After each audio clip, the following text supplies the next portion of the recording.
delay. There's a few different things going on, and we were also waiting for a few more people to wander in and out of the wind and the rain. There's probably people here who aren't even in the conference, I suspect, just trying to find some shelter. Anyway, it's a slightly strange start to this one. Before going into the main session, which is, you know, or I hope you're in the right session, this is the upscale session. But before we get into the main business, we're going to have a keynote speech, or he says it's a bunch of random thoughts on the upscale business as it pertains to the Mediterranean, from the president of MedCruise, and he's also general manager of the Piraeus Port Authority, who's Stavros Hatzakos. Stavros.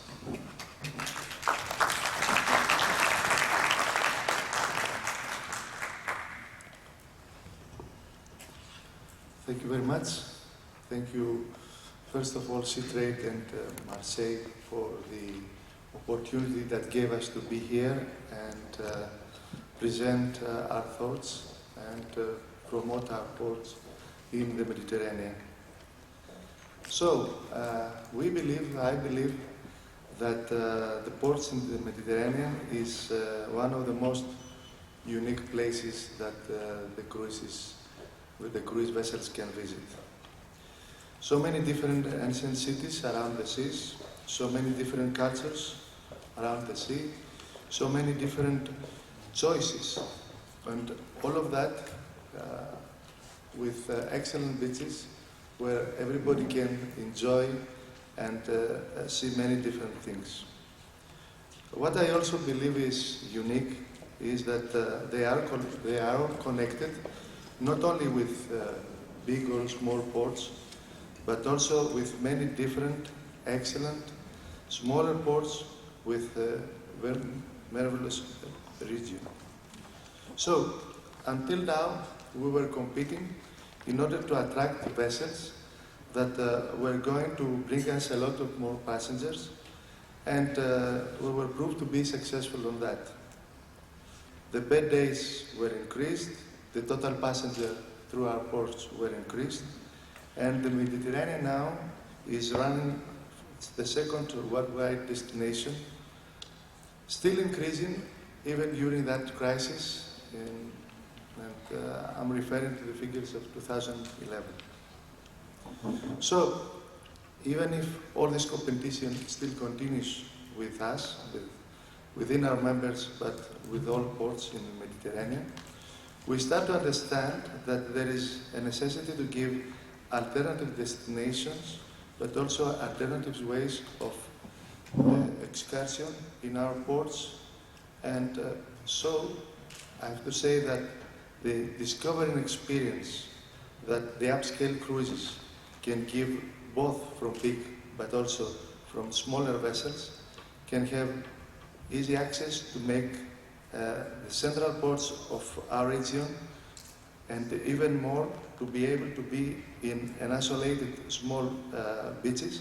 But it's also this possibility now for the bigger vessels to offer this discovery tourism through the so-called club class. In order to follow this evolution, we as port need to be open in discussion and to discuss it with the cruise lines for the different needs that they are facing. And in order to do so, we must be able to promote not only the best possible places in our region, but also the best possible places for other things like cultural, religion, excursion places that may be the driving machine, if I may say so, to attract this other project, this new project. We know that this is more demanding, but it might be also more expensive, not only for the people that participate, but also for the cruise lines. But it also may be necessary for the ports not to be more profitable from the beginning, but given the chance to this activity to grow.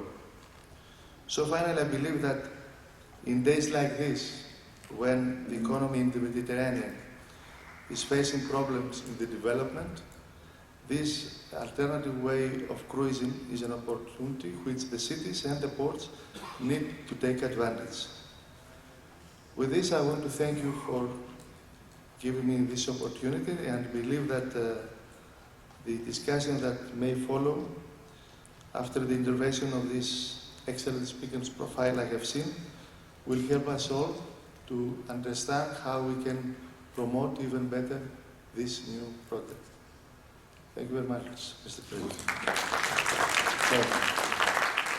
Now, the reason for Stavros doing his thing now is because he's about to go into the other session through the magic door, where he'll be transformed into a Brad Pitt or something. Waterfront development. Waterfront development, some boring thing that's going on over there. I can't imagine why anybody's in there, but he's going to go and liven it up for them. So, in a break from my usual tradition, I'd just like to open it up. If anybody has any questions for Stavros, this is your one and only opportunity, at least today, to do it. So if there's any questions out there, I happily will give you the mic and do it. Otherwise, we'll let him go, I think. Thank you very much. Thank you very much, Stavros. I wish you success. It's like Doctor Who, isn't it?